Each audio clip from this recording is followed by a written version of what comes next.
Question number 13, कुम्हार टोली के 3 मिट्टी कारोबारी एक समवाय बैंक से 1 लाख रुपया उधार लेकर मिट्टी की मूर्ति बनाने का व्यवसाय शुरू किए। उन्होंने तय किया कि 28,100 रुपया बैंक का किस्त देने के बाद बाकी लाभ का आधा हिस्सा को वे अपने कार्य के दिन के अनुसार तथा शेष आधे को वे समान रूप में बांट लेंगे। वे क्रमशः 300 दिन, 275 दिन और 350 दिन काम किए। वर्ष के अंत में कुल लाभ 1,39,100 रुपया प्राप्त हुआ। तो किसको कितना रुपया प्राप्त हुआ? देखो, हमको बोला है क्या कि कुल लाभ दे दिया, पहले इसको लिख ले कितना रुपया। एक चीज देखो क्या बोला है, बोल रहा है क्या कि 3 कारोबारी हैं, मतलब क्या करते हैं, वो मूर्तियां बनाते हैं, मिट्टी की मूर्तियां बनाते हैं। तो क्या किए वे लोग कि अपना बिजनेस स्टार्ट करने के लिए, वे लोग अपना बिजनेस स्टार्ट किए। तो बिजनेस स्टार्ट करने के लिए उन लोग के पास पैसा नहीं था। तो क्या किए कि वो लोग पैसा कहाँ से लाए? तो 1 लाख रुपया बैंक से क्या कर लिए, लोन ले लिए। और लोन ले करके 1 लाख रुपया बैंक से लोन ले करके वे लोग मूर्ति बनाने का काम स्टार्ट किए। अपना काम कर रहे हैं, तीनों अपना काम कर रहे हैं और मूर्ति बनाने का काम शुरू किए। मूर्ति बनाने का काम शुरू होने के बाद क्या हुआ कि साल मतलब लगभग उनको 1,39,100 रुपया का टोटल उन लोगों को क्या हुआ, लाभ हुआ है।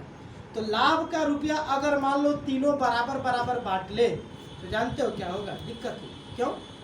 उसमें कोई ज़्यादा काम किया है, कोई कम काम किया है। कहने का मतलब जाहिर सी बात है कि अगर तीनों कारोबारी अगर मिट्टी की मूर्ति अगर बना रहे हैं तो हो सकता है कि भाई किसी के घर में कुछ ज़रूरत पड़ गई, वो आज काम पर नहीं आ पाया।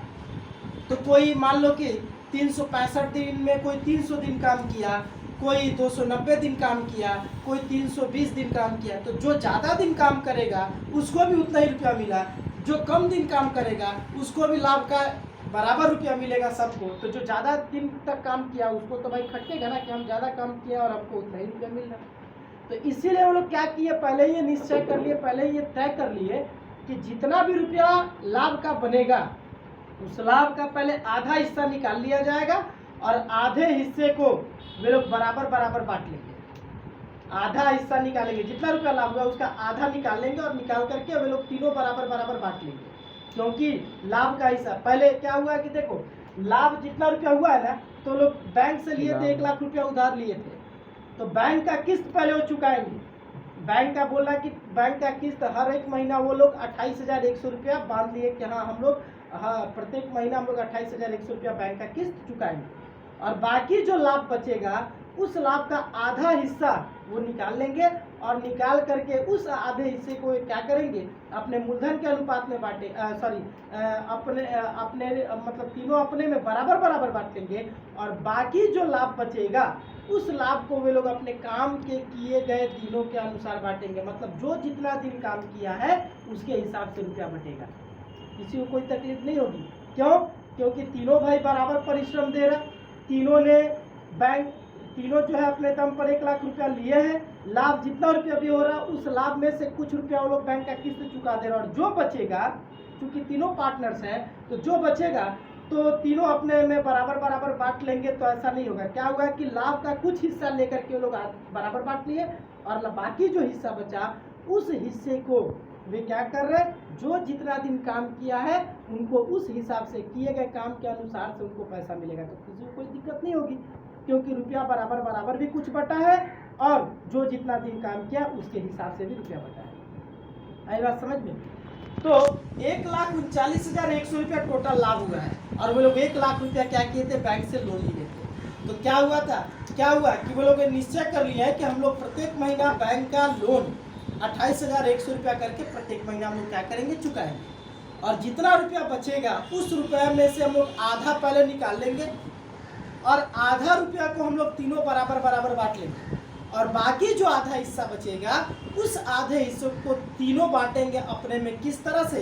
तो जो जितना दिन काम किया है उसी किए गए काम के दिनों के अनुपात में वो लोग रुपया बांटेंगे। क्योंकि मूलधन तो कोई 1 रुपया नहीं दिया है, 1 लाख रुपया जो दिया गया है, कहा जाए कि 1 लाख रुपया में तीनों का बराबर है, क्योंकि तीनों तो अपने बिजनेस से ही तो उस रुपये को चुका रहे हैं, कोई अलग से कुछ रुपया नहीं डाला है। 1 लाख रुपया लोन लिया गया और उससे स्टार्ट किया गया। आई बात समझ में? तो देखो क्या होगा कि लाभ टोटल 1,39,100 रुपया। इससे अब जितना रुपया लाभ हुआ उसमें से सबसे पहले लोग क्या करेंगे, अपने बैंक का लोन दे देंगे, बैंक का किस्त चुका देंगे। तो बैंक का किस्त चुकाने के बाद शेष लाभ कितना होगा ये जानेंगे। तो देखो 1,39,100 रुपया टोटल लाभ हुआ है, जिसमें से वो लोग 28,100 रुपया बैंक का लोन चुका देंगे, तो 1,11,000 रुपया उन लोग के पास टोटल बच गया। अब इस 1,11,000 को क्या तीनों बराबर बराबर बांट दिए हैं? नहीं, 1,11,000 में से क्या किए, आधा ले लिए, आधा रुपया निकाल लिए और निकाल करके तीनों पहले बराबर बराबर बांटे। फिर आधा हिस्सा जो बचा है, उस आधे हिस्से को जो जितना दिन काम किया है उस किए गए काम के दिनों के अनुपात में रुपया बांटे हैं। जो जितना दिन काम किया है उसका रेशियो निकाल करके उसको बांटे, जो जितना दिन काम किया, क्योंकि जो जितना दिन काम करेगा जाहिर सी बात है उसको उसी हिसाब से पैसा मिलेगा।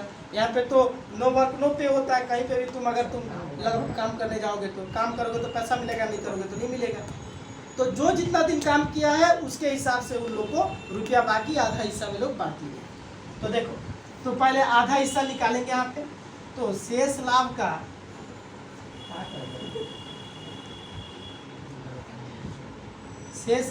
आधा हिस्सा कितना होगा, देखो 1,11,000। तो शेष लाभ का आधा हिस्सा जब निकालेंगे तो आधा हिस्सा कैसे हम लोग निकालते हैं, कैसे आधा करते हैं, किसी रुपए को, किसी भी चीज को आधा करते हैं 2 से डिवाइड कर देंगे, वो आधा हो जाएगा। तो 2 से हम लोग इसको डिवाइड करेंगे तो 2 पचे 10, फिर 2 पचे 10, फिर 2 पचे 10, 55,500 रुपया। इसका मतलब ये हुआ कि 1,11,000 में से 55,500 रुपया वो तीनों निकाल लिए, आधा निकाल लिए, और निकाल करके इस 55,500 रुपये को क्या किए हम लोग तीनों आपस में बराबर बराबर बांट लिए। आई बात समझ में? तो 1,11,000 रुपये में से 55,500 रुपया एक कर लिए और 55,500 रुपया एक कर लिए, मतलब इसको 2 भाग में बांट दिए, आधा आधा। एक हिस्सा हो गया 55,500, फिर दूसरा हिस्सा भी 55,500। 55,500 में क्या किए, तीनों आपस में बराबर बराबर बांटे। तो जान लिया जाए कि 55,500 में अगर तीनों बराबर बराबर बांटे हैं तो हर एक कितना पाएगा। तो लिखेंगे कि 55,500 रुपये को बराबर बांटने पर प्रत्येक का हिस्सा यहाँ से कितना हुआ। तो जाहिर सी बात है कि 55,500 को हम 3 हिस्सा में बांट रहे बराबर बराबर, तो जाहिर सी बात है 3 से इसको डिवाइड कर देंगे तो ये कट जाएगा। देखो 3 एकम 3, 3 8 है 24, 3 5 15, 18,500 रुपया यहाँ से हर एक जन पाया। मतलब पहला कारोबारी भी 18,500 रुपया ले लेगा यहाँ से, फिर दूसरा भी 18,500, फिर तीसरा भी 18,500। तीनों अपना पहले आधा हिस्सा को बराबर बराबर बांट दिए। शेष आधा हिस्सा जो बचा उस हिस्से को वे लोग क्या किए हैं, जो जितना दिन काम किया है उस काम के अनुसार वे लोग अपने रुपए को बांटे हैं, दिन के अनुपात में रुपए को बांटे, जो जितना दिन काम किया है। तो यहाँ पे लिखेंगे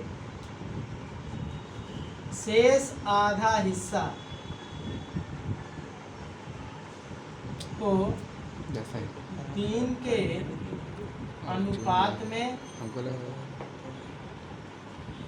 बांटने पर, ठीक है ना, बांटने पर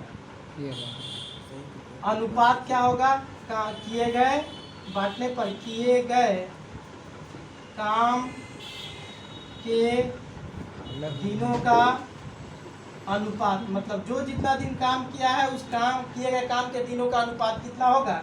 तो देखो पहला कितना दिन काम किया है इसमें, तो पहला 300 दिन 275, फिर 350। पहला व्यक्ति 300 दिन काम किया है, दूसरा 275 दिन, तीसरा 350 दिन। तुम ही सोचो कि ये वाला व्यक्ति सबसे ज्यादा काम किया, सबसे ज्यादा दिन तक काम किया है, और ये वाला सबसे कम, और ये वाला बीच में है। तो सबसे ज्यादा दिन तक काम ये किया और सबसे कम दिन तक ये काम किया। अगर लाभ का रुपया तीनों में बराबर बांट दिया जाता तो इसको क्या तकलीफ नहीं होता। तो इसीलिए आधा हिस्सा को लोग बराबर बराबर बांटे हैं, क्योंकि तीनों का हिस्सा बराबर है, और बाकी जो रुपया बचेगा उस रुपये को लोग क्या किए, अपने किए गए काम के दिनों के अनुसार बांट रहे।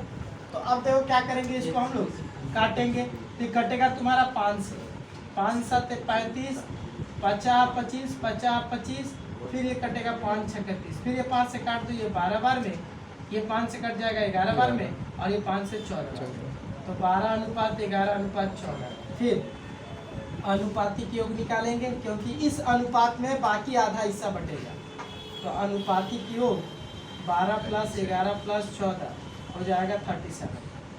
ठीक है, तो अब शेष आधे हिस्से में पहले व्यक्ति का लाभ कितना हुआ ये जानेंगे।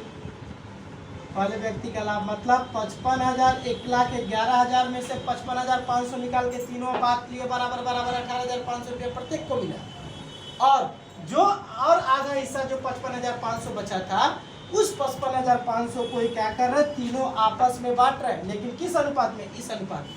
तो इस अनुपात में से आधे हिस्से को अगर बांटा जाएगा तो कौन कितना रुपया पाएगा, तो 55,500 इंटू क्या हो जाएगा, ये पहले वाले का अनुपात 12 बटे अनुपात योग 37। क्लियर हुआ। देखो इसको काटोगे तो 37 से डायरेक्ट कट जाएगा तुम्हारा, ये तुम्हारा कटेगा 37 से कम 37, फिर ये कट जाएगा 5 बार में 1500। ठीक है ना, ये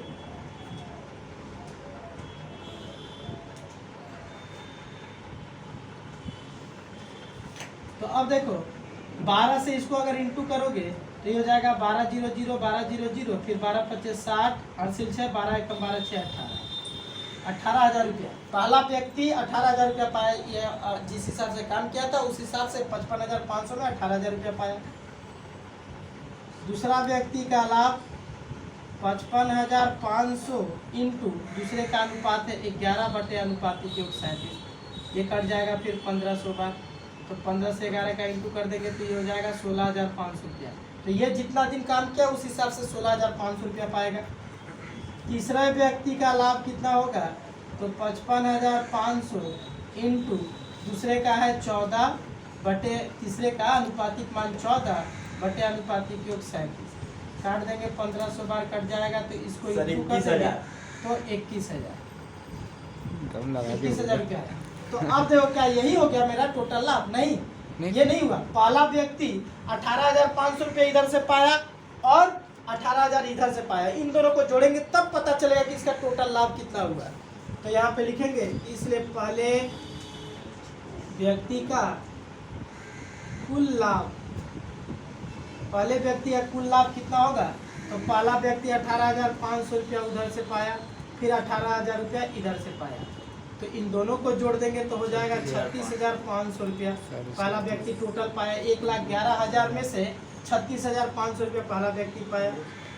फिर दूसरे व्यक्ति का कुल लाभ हो जाएगा, तो दूसरा व्यक्ति 18,500 रुपया उधर से पाएगा ही, जब बराबर बराबर बटा है तो 18,500 रुपया वहाँ से और 16,500 रुपया यहाँ से, तो ये हो जाएगा इसका 37,000 रुपया।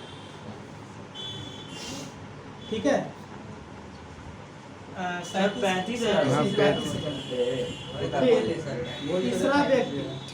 तीसरा व्यक्ति टोटल पाएगा 18,500 रुपया उधर से और 21,000 रुपया इधर से, तो ये हो जाएगा तुम्हारा 40,500 रुपया। तो ये हो गया तुम्हारा टोटल क्या फुल आंसर, कौन कितना रुपया